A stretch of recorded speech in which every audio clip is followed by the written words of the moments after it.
Can the Antichrist say the name of Jesus or claim to believe in Jesus? I have had a lot of Christians defend Trump, stating he can't be the Antichrist because he said he loves Jesus.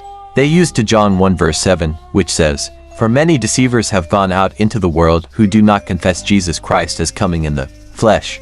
This is a deceiver and an Antichrist. To justify that he can't be the Antichrist because he acknowledged that Jesus came in flesh and died. Shall we read all the way to verse 11 to get the context of verse 7? Apostle John said in verse 8 to 11, "Look to yourselves that we do not lose those things we worked for, but that we may receive a full reward. Whoever transgresses and does not abide in the doctrine of Christ does not have God. He who abides in the doctrine of Christ has both the Father and the Son.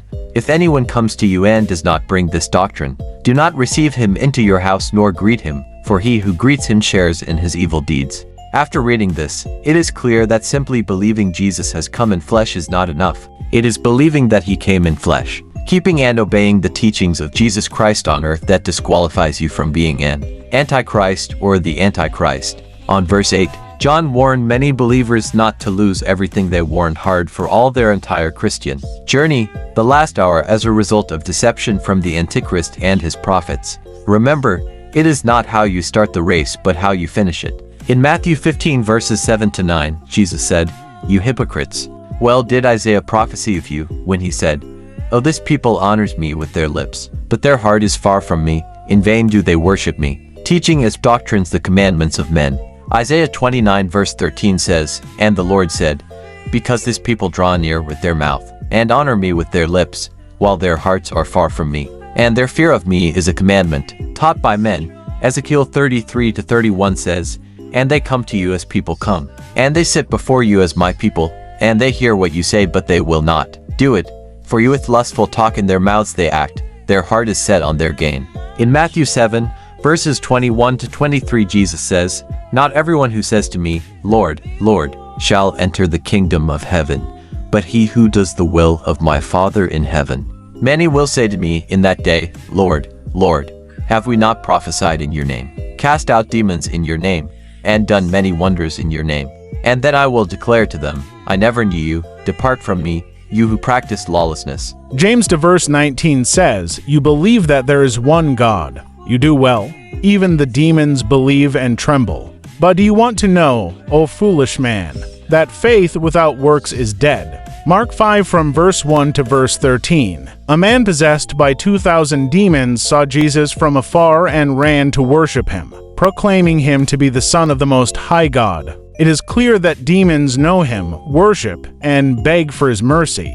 How do they compare to man who believe he doesn't need Jesus' forgiveness and doesn't bother to ask for it? Let us read Matthew 5 from verse 1 to verse 13. "Then they came to the other side of the sea, to the country of the Gadarenes. And when he had come out of the boat, immediately there met him out of the tombs a man with an unclean spirit, who had his dwelling among the tombs, and no one could bind him, not even with chains, because he had often been bound with shackles and chains. And the chains had been pulled apart by him, and the shackles broken in pieces. Neither could anyone tame him. And always, night and day, he was in the mountains and in the tombs, crying out and cutting himself with stones. When he saw Jesus from afar, he ran and worshipped him. And he cried out with a loud voice and said, 'What have I to do with you, Jesus, Son of the Most High God? I implore you by God that you do not torment me.' For he said to him, 'Come out of the man, unclean spirit.'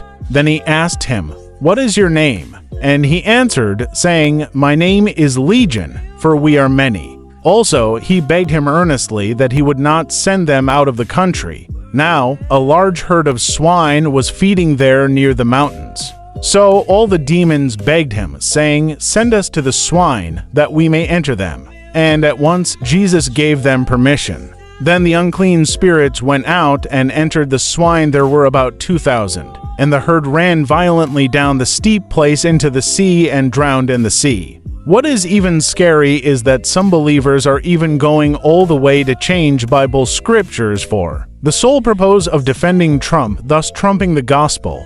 It is clear the Bible does not disqualify him from being the Antichrist for simply claiming to be. a believer and passing anti-gay and anti-abortion bills while trumping every teaching of Christ and not living in obedience to them? In 2 Corinthians 11, verse 13 to verse 15 states, "For such are false apostles, deceitful workers, transforming themselves into apostles of Christ. And no wonder, for Satan himself transforms himself into an angel of light. Therefore, it is no great thing if his ministers also transform themselves into ministers of righteousness, whose end will be according to their works." It is clear Satan transforms himself as the angel of light. How? By giving great power and authority to the AntiChrist and false apostles to deceive believers. Like, share, and subscribe for more eye-opening gospel of truth through the lenses of Jesus Christ.